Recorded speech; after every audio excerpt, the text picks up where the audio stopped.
ask you a question.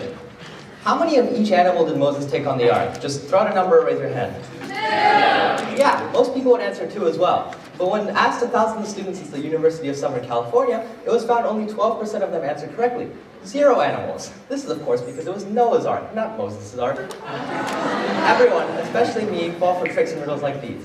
But you may be surprised to learn how simple it is for them to make their way into marketing, psychology, and even politics. One common advertising tactic is FUD. FUD stands for fear, uncertainty, and doubt. The stronger a viewer's emotional reaction to something, the more likely they are to take an action or make a purchase, even if they feel fear or anger towards the thing being advertised to them. As humans, we're naturally wired to avoid fear, uncertainty, and doubt, and companies know that all too well. Tell me, are sharks scary? I certainly think so. But does using a phone incite fear in you? I hope not. But being underwater with a shark would. And so by giving you a tangible source of fear to compare to, this ad is essentially able to use FUD advertising to scare a good portion of its viewers into reconsidering their use of phones while driving. Likewise, World War II famously used FUD advertising to convince civilians to buy war bonds and stamps. Each of these advertisements highlights a different possible danger of what could happen if you don't buy bonds. If you don't buy bonds, there's fear that bombs will start landing on your home. If you don't buy bonds, there's uncertainty about what will happen to the Air Force. If you don't buy bonds, there's doubt about when your husband will come home from the draft. Think these posts are all talk? Look at this graph of all major public events that drove US public debt. And you can see that in just a few short years, World War II amassed over $4 trillion and 113% of US GDP in public debt.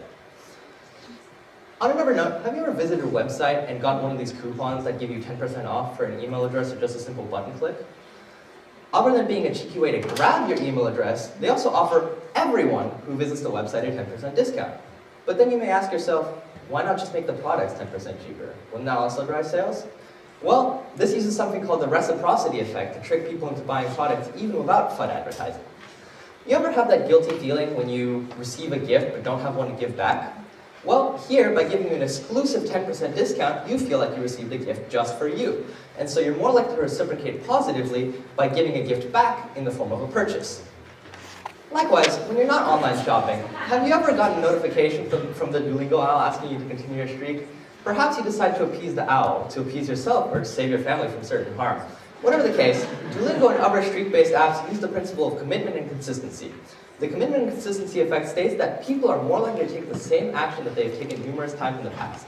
And in the case of Duolingo, completing that just one more day streak gives you enough dopamine to wake up and remember to do it again the next day, until you find yourself on day 1000 still not knowing any Spanish.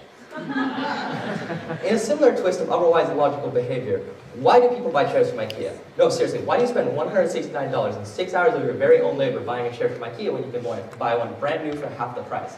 Well, aptly termed the IKEA effect, this states that people tend to value products higher if they help to partially create or assemble them.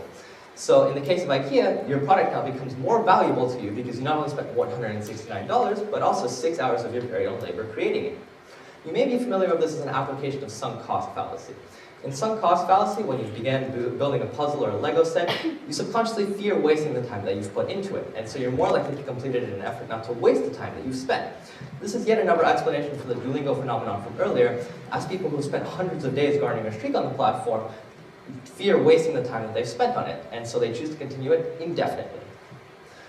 But instead of framing your Duolingo use as a loss of 10,000 hours, you could say that you saved 10,000 hours in lost productivity on Instagram Reels and YouTube Shorts by learning a new language.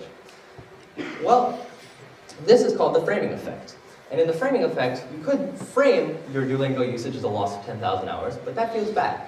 Or you could frame it as having gained 10,000 hours, and suddenly that makes it feel much more palatable.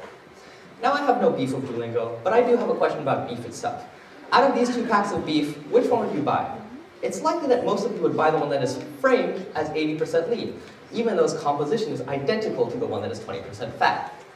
However, these psychological principles, and especially the framing effect, go far beyond just the realm of marketing.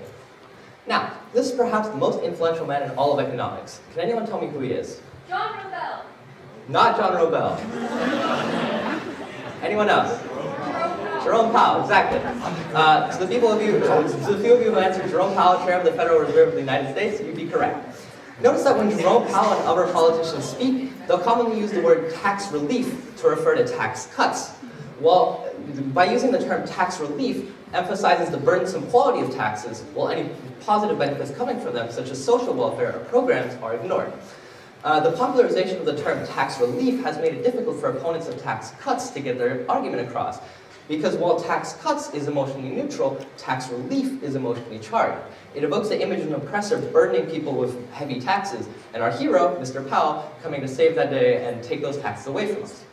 So, if every time we go online, see an ad, make a purchase, we're always exposed to these psychological principles, what can we do to stop being so gullible? I don't want to be gullible, so I think what we should first do is ask ourselves, how am I feeling? What am I feeling? Is there a reason someone might be trying to make me feel a strong emotion? Am I feeling fear, uncertainty, or doubt? Am I being asked to commit time to a consistent action? Is a negative here being framed as a positive? And learning to apply the other principles we learned today. And hey, if you fall for a trick or two along the way, at least you'll know why. Thank you, everyone. And before I leave, if you look under your chair, you'll find a little surprise left for you by the TEDx team. Thank you.